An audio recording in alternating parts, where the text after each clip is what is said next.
What's going on, Badger Nation? Welcome to the PPC Den podcast, the world's first and longest running podcast about all things Amazon advertising, tips, tricks, and strategies to make your Amazon advertising life a little bit easier and a little bit more profitable. Today on the show, I am joined by a good friend of mine, an amazing Amazon entrepreneur, e-commerce entrepreneur, really, which we'll get into the distinction of what those two things mean. Gonza Martinez, way down there in sunny Miami. He's going to talk to us about a really interesting concept and some practices around that concept to really understand your full potential in any market that you're playing in.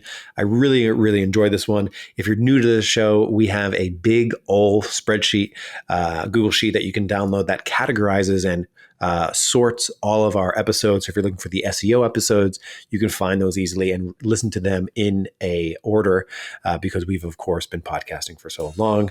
I hope you'd enjoyed this one. Have a good one, and I'll see you inside the Badger Den.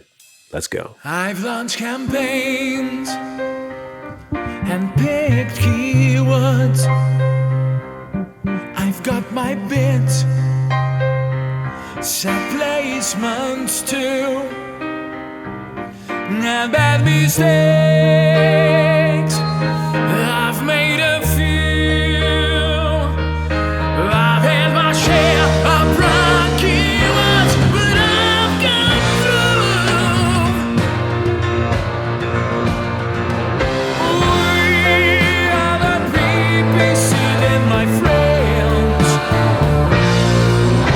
and we'll keep up the rising to the end. You two are the PPC Den. We talk about Amazon. No time for manicures, 'cause we fix the gambit of the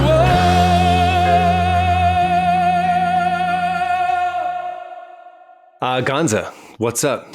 Thanks for coming on the PPC Den podcast. Thank you for having me. It's been a long time waiting for this. How are things in Miami?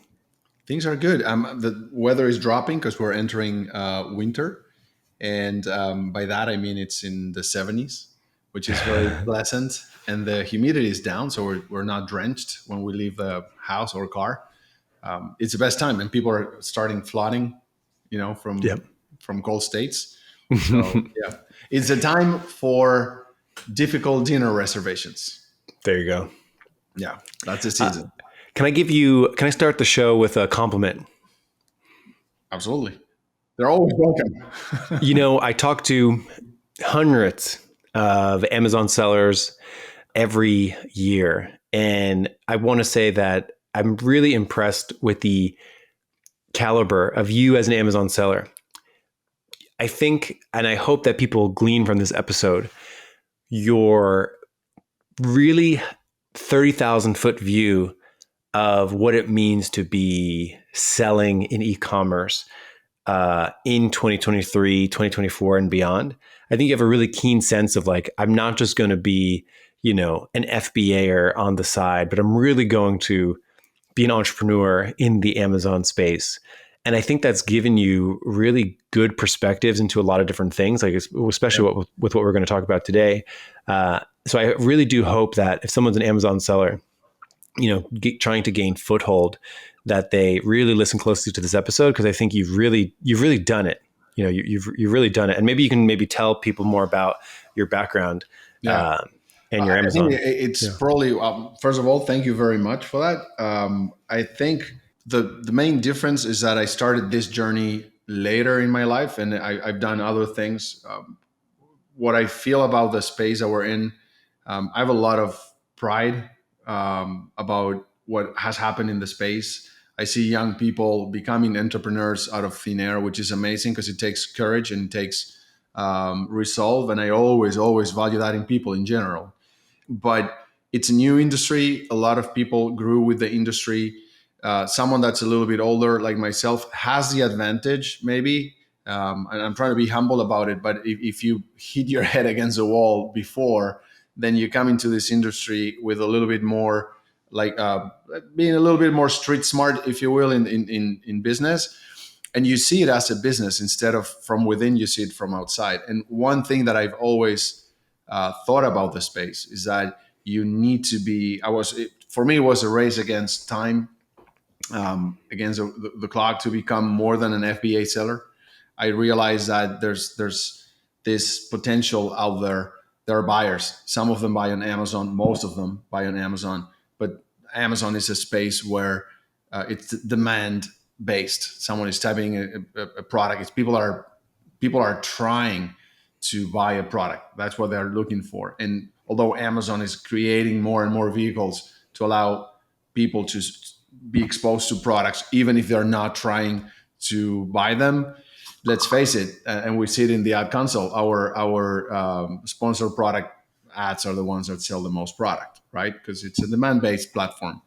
But there's a world out there, and I see a lot of people with amazing ideas, and those ideas they're not searched for on Amazon, and therefore they either don't make it because they want to become Amazon sellers, or they just give up. And it's a shame, because if you know how to market product outside of Amazon to the general population out there through your DTC site or even other platforms, you would kill it. And we've seen, I don't know, I can't think of examples now, but I've seen this many times, and some of those becoming unicorns.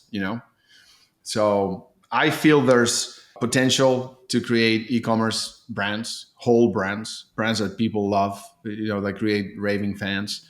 Amazon might not be the best avenue for that. So for me, it's been a race against the clock to become more than an Amazon FBA seller. That was always the urge.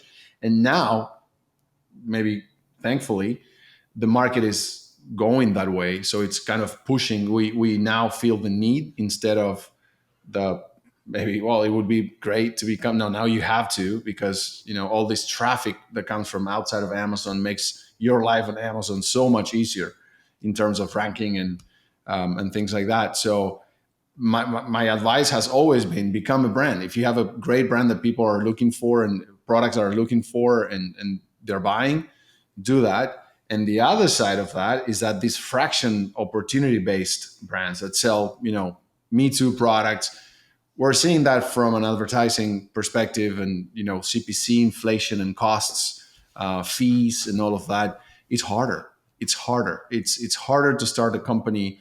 Those of us that have helped people start companies, I remember people would put $5,000 into a brand on Amazon and it would take off. Now that number changed. It's a lot more expensive. The initial investment that you have to make is much higher.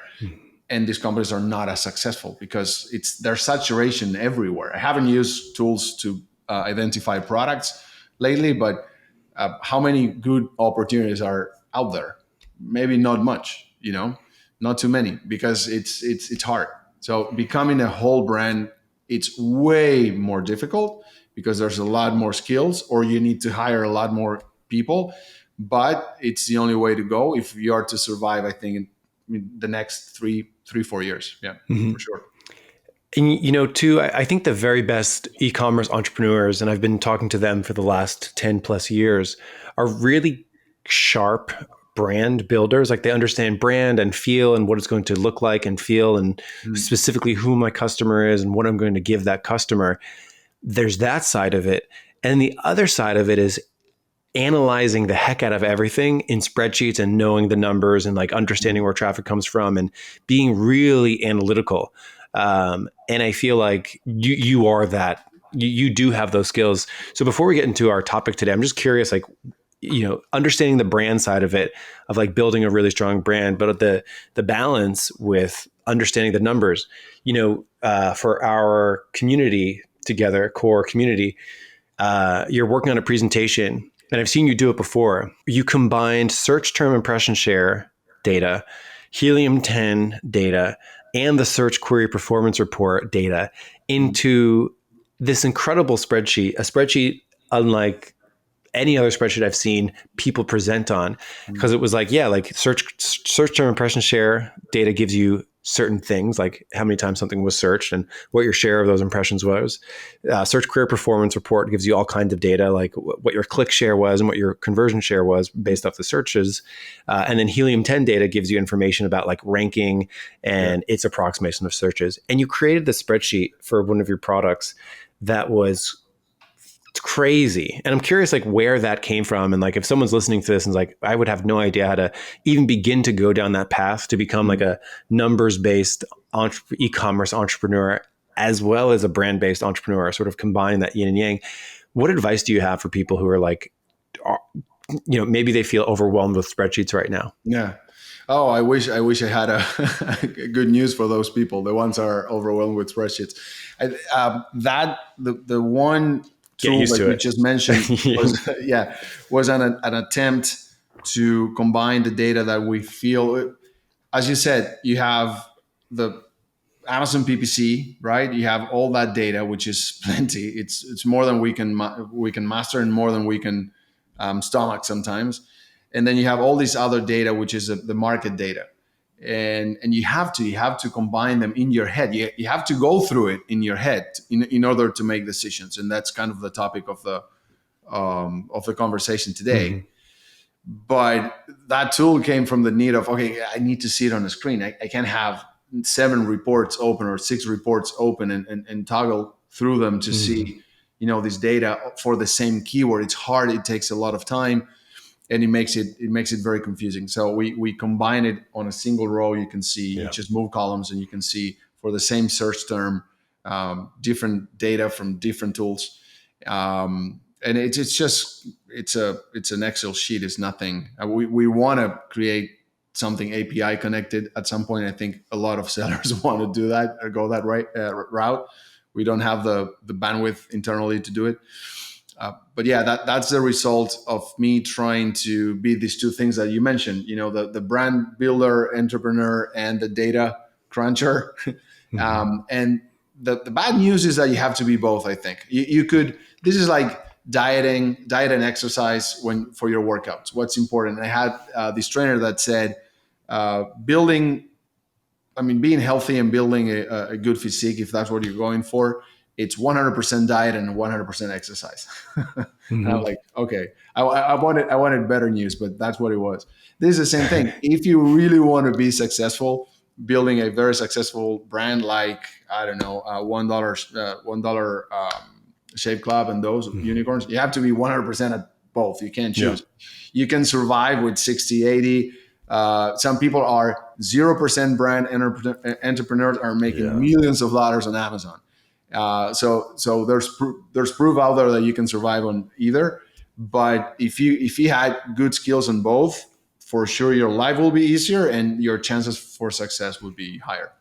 Big time. So let's jump into the meat of the episode here as I play the transition music. So when I asked you what you wanted to talk about today, you told me this really interesting story of sort of 2 Amazon marketers that are launching a product. And one of them launches a product. They set up their campaigns in some way. They launch the campaigns and then they wait for data to roll in, and they wait some more and they wait some more. And then maybe they're good at optimizing the data once it rolls in or not. And then another Amazon marketer who does things differently. Describe this other Amazon marketer and like what they do differently and why sometimes just waiting around for data to roll in isn't as effective as this other scenario that you're about to describe. Okay. I would say the marketing, as a marketer, the marketing term for it is like the optimizer or the PPC manager that can read the future. That would be like, because normally you're waiting for data. The person A waits for data to roll in. I can describe a lot of different scenarios there because sometimes the data does roll in, sometimes it doesn't. So a lot could happen. But let's say data does flow and it's coming in and the person is good optimizing it. So that would be our first scenario. What I feel happens a lot of times is that this data is rolling in and the person is taking mental images, photos of this data every single day, and then compares that as a bunch, another photo of maybe 7 days or 15 days. And the person does not understand how how to watch this as if it was a movie, right? And in terms of, okay, this is what's happening every single day at the at a certain bid placement, right? This is what the data is showing. It could be that the campaign is heating up, therefore more impressions are coming every day, but the person does not understand what to do in the future with the data that it's being collecting. It's being collected on those campaigns. The option B, the other optimizer, is the one that says, okay, this is what I want to happen in the future based on the data that I get today. Instead of watching this as a photo, I'm going to watch this as a movie, and I'm going to write the script. I'm going to tell this data what I want it to do, right? So if those impressions are coming, let me drive those impressions into placements that I think have a higher chance to convert, right? Let's continue to have more impressions, even if if they come from product pages. That's fine. That does wonders to the campaign if it's new. But let's start driving this impression north, right, to the rest of search or top of search. Especially now that most of us have access to rest of search modifiers. So the person that is able to do that and disregards ACOS, just focuses on shifting this I don't want to call it traffic because it's not traffic yet. These coming impressions, this volume of impressions, shift them towards placements where they do become traffic. At launch, that's what you want. You want traffic to your listing, even if it doesn't convert in the first few days.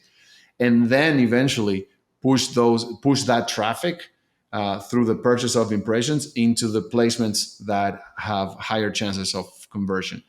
That design of what you want in the future, I think only a few people do it. It's not hard. The one that's a good optimizer based on the past can do this very quickly, very easily, but it's not, for some reason, it's not common practice because we're all very reactive when it comes to PPC. We look at past data and we act on it instead of saying, okay, what would happen at $7 or $6 in this placement or this other placement? And then create a log file where you say, well, this is what I think will happen. Wait a couple of days and see if that's what happened or not. And then if not, revert back to where you were. Many things it's hard. It's easy to say, but it's harder to implement. But I think that's a difference. That's where I see, especially at launch, that's where I see the difference between these two, let's say, personalities, right? It's almost like we're asking the question, like, if I were to have a successful launch, if this product was the number one in its category, if this product, was the number one in my market, what would the composition of my keyword traffic look like? Like, what would it look like in order for me to be the number one in the spot? This is the destination I'm aiming for, as opposed to looking inside your campaign, like, let me make this better. Let me make this better.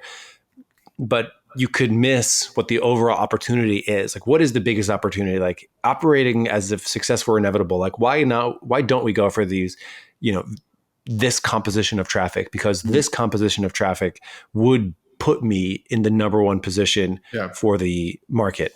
So I guess, like, how do you figure out, like, what are the practical steps of sort of understanding the destination? Like, how do we find the destination? Like, how do we leave the ad console and then go into different reports or different tools that will tell us, like, that'll help us figure out what the destination is? Like, if I were to be number one in this market, I would have XYZ factors. And in order to discover those factors, I should go look at reports, like what reports or what tools tell me figure out what the destination even is. Yeah, that's a great question. I feel that if you spend your time, if all you do is spending your time on the Amazon advertising console, you're doing like forensic medicine. You're acting something that passed, in the past, and you're acting on it. So Amazon advertising doesn't give you any of this information, doesn't tell you anything about the market, and doesn't give you information about which are the keywords that sell the most in your niche. So you need to find that elsewhere. The amount of time I would say that you need to spend outside of the advertising console in order to be successful at advertising is maybe 30% of your time, maybe even more. Amazon has great tools now, which for the older people in the room, we didn't have this 3 years ago. The Product Opportunity Explorer, that's a great tool that keeps expanding.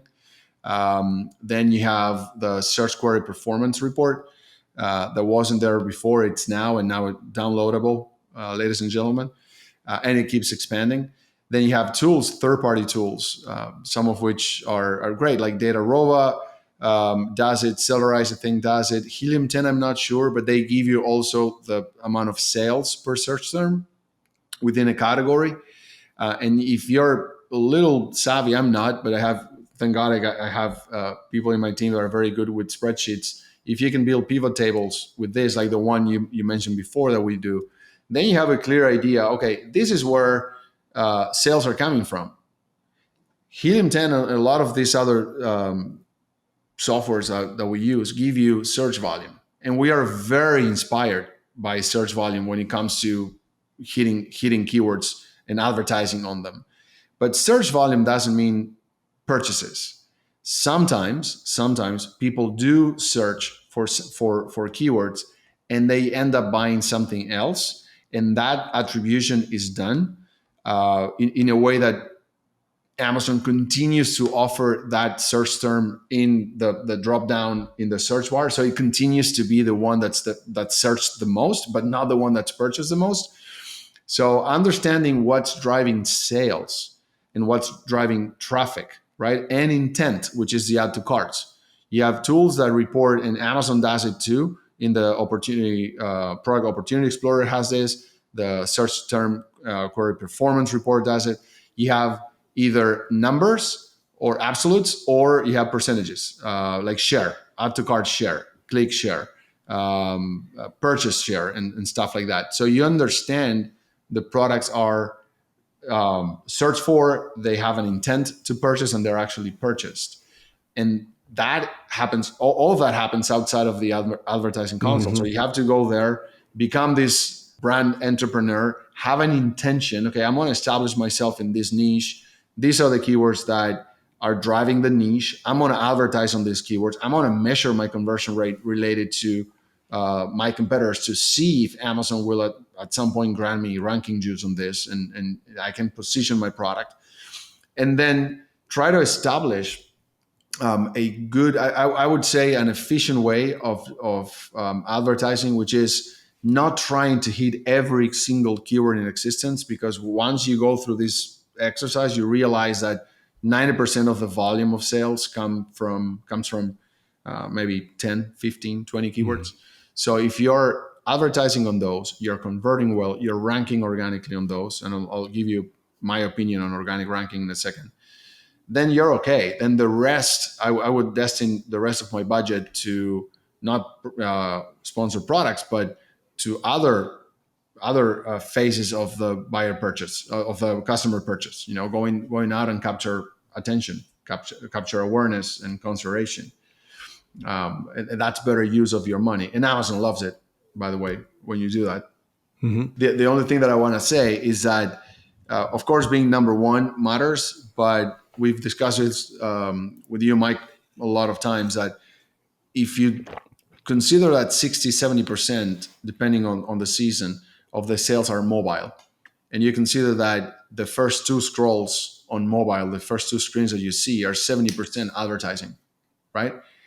Ranking first, second, or third, I'm not saying it's the same. Of course, ranking first and having that badge, bestseller badge, for example, or top pick for the keyword, that matters probably more now than ever. But it's not as important as before. If you manage to be on the top 10 or top 6, I guess gets you more sales, combined with the very good and efficient top of search advertising strategy. I think that you win. And you convert. If you convert and you're able to generate profits and stay within your profit targets, I think that's the way to go today.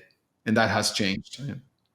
There was an interesting, I talked to someone recently that they were launching a product and they said, look at this competitor in the industry. We have a better product than them, and they generate like $1.2 million a year in sales for that product.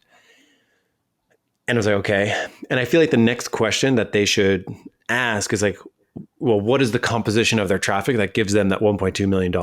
Yeah. And then you could begin to say, okay, like if they have that composition of traffic, our product maybe differs slightly in this way. So like our composition isn't going to be exactly copy paste, but like there's going to be some similar elements of that traffic. And by using some of these tools that, we've mentioned on the show that you've just mentioned, you begin to understand their composition of traffic, and you could begin to sort of say, okay, like that's the destination that we're trying to get to. Like that's the composition of the traffic that they're at. And you would never really learn that if you're only inside the ad console. And Right.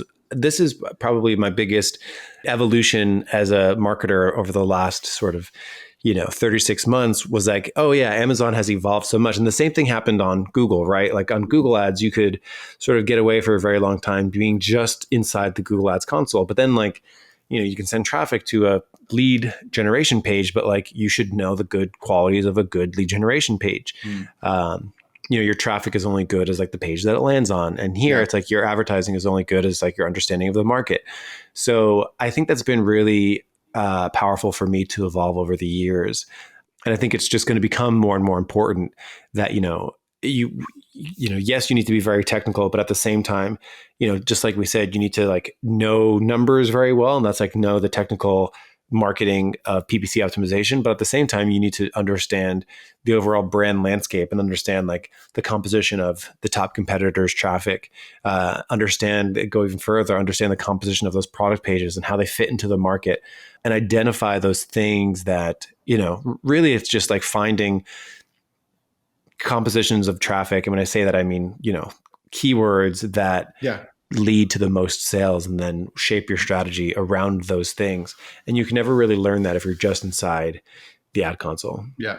Yeah. And if you take this like a level higher, then it's Amazon as a whole, right? And going back to where this conversation started, this all happens within Amazon. The purchase event happens within Amazon, but this traffic composition, as you said, could be coming from external sources, right?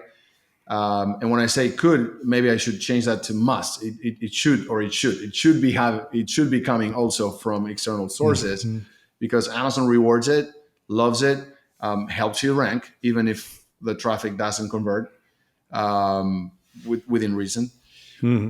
And that takes you to that higher level of, okay, understand what's going on Amazon, the buttons that you can press to make this better, more efficient, and generate more sales. But at the same time, understand, I think we need to create a different model for even unit economics when it comes to our products, because at the end of the day, I always have this dream. I'm not there yet, but the dream that at some point in my journey, the one console that I would be using to see if how the product is doing is QuickBooks, right? That would be my dream. That's the dream. Because it becomes, when you talk to, once you leave the Amazon sphere and you start talking to people that have DTC sites and also sell on Amazon, they are a lot of them struggle to even attribute sales, right? And they have softwares that help them, but they still have some error, right? So at the end of the day, you need to be creating awareness and noise out there. Sales will come. The dream that I have is that most of my Amazon sales might not even be coming from what I'm doing on Amazon. That would be a dream come true. Once you step off, you put your feet outside of Amazon, you start generating traffic outside. Even if intentionally you're bringing the traffic to Amazon, or maybe not. My dream is that the one that I'm not intending to convert within Amazon starts converting within Amazon. That I think that's the point where everything you're doing converges into a single point. People that look for the product on Amazon decide not to buy anything, or added a few products to cart, and then left they were in a rush. They decided not to purchase.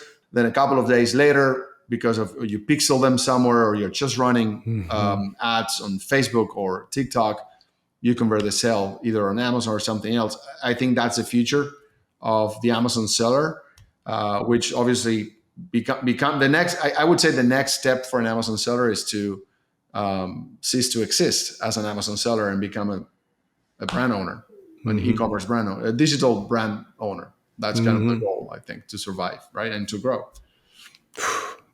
Let's end it there. That's great.